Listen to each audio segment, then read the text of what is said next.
design thinking process. So I think we have all the ground ready for those three key bullet points which I wanted to convey to you, right? So this session is not a training or any tutorial about the design thinking, but I have given slight background to share my experience as a solution architect around the design thinking and how in my organization it has been impacting us somehow. So see, I think we all will agree with this background, and we have acknowledged that empathy is the backbone of design thinking. Do you acknowledge with me? Okay. Entire process starts with the empathy. So by empathizing the users, we get the insights. If we don't have the insights, there's no problem statement, there's no ideation, there's nothing like that, right? So undoubtedly, empathy is crucial, but at the same time, if you go beyond the limits or you go overemphasizing on the empathy, your ideation aspect might go for a toss, right?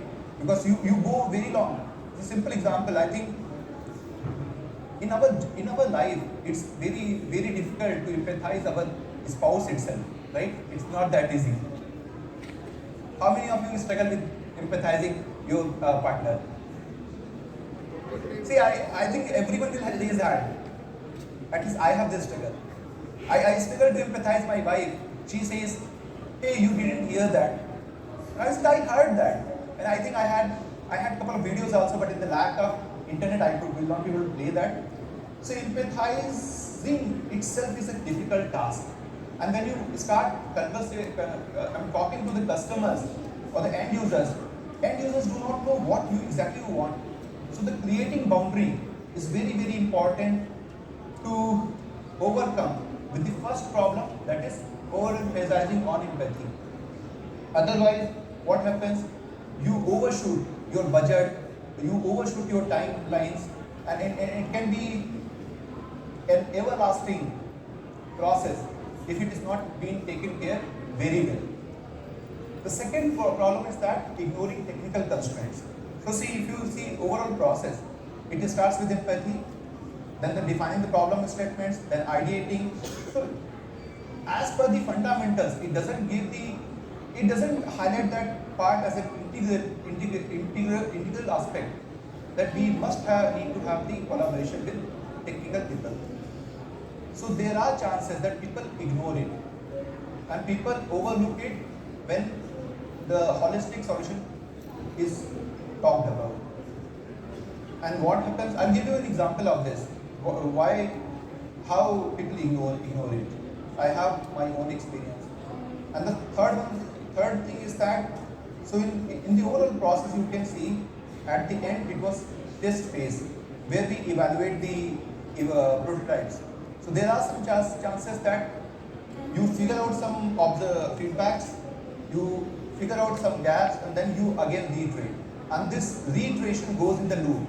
You keep reiterating, which may overshoot the timeline again. That's the problem. So I have an example from my own experience which I would like to share with you. See, in one of the programs I worked on, we as a team started with full energy, full excitement, aiming for the perfection. And our high level mission was also very clear what we wanted to do. We basically wanted to build a consolidated solution that provides insights and valuable controls in the energy management domain. And then some bits from the video management system. So this was the high level mission, very high level mission.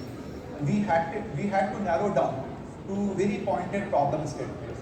And as per the design thinking practice, what we started doing, we identified our potential customers and we started brainstorming with them. We started interviewing them, and after some time we were flooded with insights. There were too many insights in front of us. But unfortunately, majority of those insights were desirable features, not defining the essential features required for the product success.